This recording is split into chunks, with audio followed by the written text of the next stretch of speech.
सस्ती सवारी का बेहतर विकल्प। हिंदुस्तान LW को मिली मंजूरी।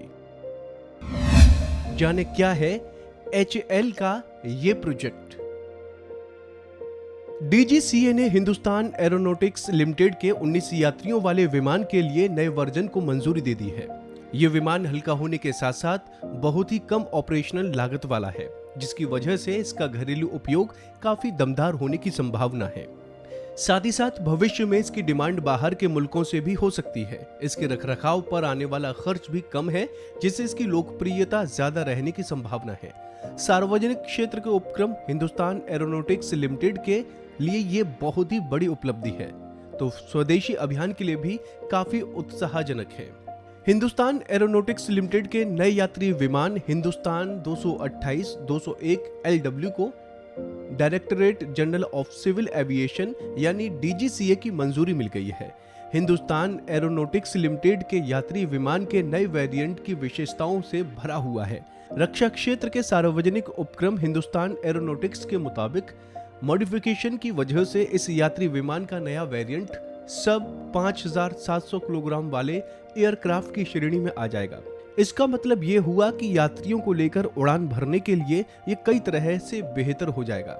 HAL हेडक्वार्टर की ओर से उपलब्ध कराई गई जानकारी के मुताबिक इसके यात्री विमान का नया वेरिएंट हिंदुस्तान 228 और 201 LW की अधिकतम टेक ऑफ वजन क्षमता 19 यात्रियों के साथ 5695 किलोग्राम की है।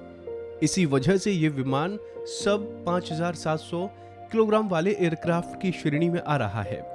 ये विमान इसलिए ज्यादा उपयोगी माना जा रहा है क्योंकि ये ऑपरेटरों के लिए भी कई तरह से फायदेमंद है। 19 यात्रियों वाले इस विमान में 2 सदस्यीय क्रू होते हैं। इस विमान को विभिन्न तरह के इस्तेमाल के लिए तैयार किया गया है। इसमें यात्री सेवाओं के अलावा VIP मूवमेंट, सामान ढोने, एयर एम्बुलेंस, एयर सर्विलांस और तस्वीरें खींचने, क्लाउड सीडिंग के अलावा पैरा जंपिंग जैसे स्पोर्ट्स इवेंट के लिए है। हिंदुस्तान एरोनॉटिक्स लिमिटेड के नए यात्री विमान में पायलटों के लिए कम आहारता की आवश्यकता है। कमर्शियल पायलट के लाइसेंसधारी पायलट इस विमान को उड़ा सकते हैं। इसका अर्थ ये हुआ कि इसे उड़ाने वाले पायलटों की संख्या बढ़ जाएगी, जिससे कि इसके संचालन पर आने वाली लागत घट जाएगी। इसके अलावा नए विमान का ये भी फायदा है कि इसकी उड़ान के लिए ट्रेनिंग की आवश्यकता भी कम होगी और यहाँ तक कि एयरक्राफ्ट मेंटेनेंस इंजीनियरों और ग्राउंड क्रू के लिए भी कम प्रशिक्षण की आवश्यकता होगी।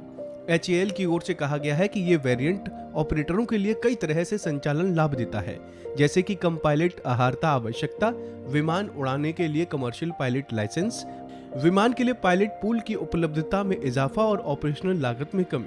मेड इन इंडिया हिंदुस्तान 228 का सिविलियन रूप है। इसे हिंदुस्तान एरोनॉटिक्स ने मल्टी फंक्शनल लाइट कार्गो विमान के तौर पर जर्मन की कंपनी डोर्नियर GmbH से प्राप्त लाइसेंस के तहत विकसित किया था। उसी विमान का स्वदेशी उत्पन्न रूप हिंदुस्तान 228-201 LW के तौर पर अब सामने आया है, जो 19 यात्रियों के उड़ान भरने में सक्षम है। 1916 के आखिर में HAL ने अपने उत्पाद का सिविल वर्जन बनाने का इरादा जाहिर किया था। 1 साल बाद इसके लिए उत्तर प्रदेश के कानपुर में असेंबली यूनिट का निर्माण शुरू किया गया था। कानपुर में HAL का ट्रांसपोर्ट एयरक्राफ्ट डिवीजन है। तो दोस्तों, उम्मीद है आपको हमारी ये जानकारी पसंद आई होगी। ऐसे ही तमाम अपडेट्स के लिए आप देखते रहिए वन इंडिया हिंदी।